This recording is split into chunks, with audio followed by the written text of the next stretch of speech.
System को observe किया और 1962 में कॉटन एक्सचेंज बंद होने के ठीक 1 साल बाद कल्याण जी ने एक मास्टर स्ट्रोक मारा। उन्होंने वर्ली की अपनी एक बिल्डिंग विनोद महल के कंपाउंड से एक नया गेम लॉन्च किया। नाम रखा वर्ली मटका। अब यहाँ ट्रिक क्या थी, सुनिए ध्यान से। कल्याण जी ने कॉटन रेट्स की जगह इमेजिनरी नंबर्स का यूज किया। एक बड़े से मिट्टी के मटके में 0 से 9 तक के नंबर्स की चीज डाली जाती थी। एक आदमी आता, मटके से एक चिट निकालता और जो नंबर आया वही विनिंग नंबर। और सबसे बड़ी खासियत, ये मटका हफ्ते के 7 दिन खुला रहता था। 24 गुना 7 का गैम्बलिंग। एंट्री फी सिर्फ 1 रुपया, यानी अगर आपके पास सिर्फ 1 रुपया है तब भी आप अपनी किस्मत आजमा सकते थे। चाहे आप मजदूर हों, टैक्सी ड्राइवर हों या रोड पर बैठे एक भिखारी, हर कोई खेल सकता था। ये डेमोक्रेसी ऑफ गैम्बलिंग थी। लेकिन क्या आपको पता है, इस कहानी का असली हीरो अभी तक एंट्री नहीं किया है। अब एंट्री होती है उस आदमी की जिसका नाम इतिहास में सुनहरे अक्षरों से नहीं बल्कि एक मिस्ट्री की तरह लिखा गया है। रतन खत्री।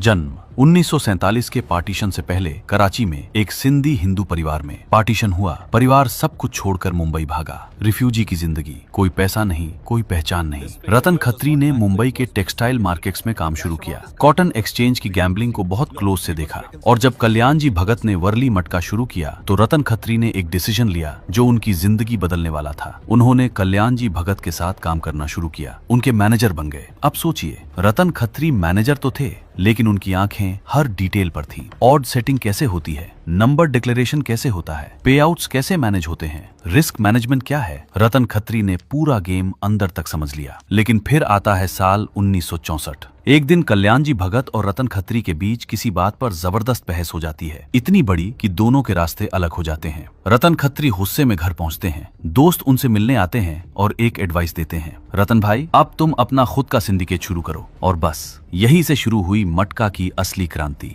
रतन खत्री ने लॉन्च किया न्यू वर्ली मटका, लेकिन उन्होंने वही पुराना गेम नहीं चलाया। उन्होंने ऐसे चेंजेस किए कि लोग दीवाने हो गए। क्या आप जानना चाहते हैं वो चेंजेस क्या थे? पहला चेंज, उन्होंने गेम को सिर्फ मंडे से फ्राइडे तक चलाया, ठीक वैसे जैसे न्यूयॉर्क का मार्केट चलता है। ये एक प्रीमियम फील देता था। दूसरा चेंज, सबसे बड़ा इनोवेशन, प्लेइंग कार्ड्स। रतन खत्री ने सिंपल नंबर्स की जगह ताश के पत्तों का यूज करना शुरू किया। तीसरा चेंज, हर गेम के बाद ताश की पूरी गड्डी लोगों के सामने ही खत्म कर दी जाती थी। एक नई गड्डी अगले गेम में यूज होती थी, यानी कोई मैनिपुलेशन पॉसिबल ही नहीं। चौथा चेंज, पब्लिक का कोई भी आदमी आकर मटके से 3 कार्ड्स निकाल सकता था, यानी ट्रांसपेरेंसी एट इट्स पीक। और पांचवा चेंज, विनिंग नंबर का कैलकुलेशन मेथड। मान लीजिए आपने 3 नंबर्स चुने, 1, 4 और 7, तो टोटल बना 12। पहला डिजिट ड्रॉप कर दिया जाता था, यानी 1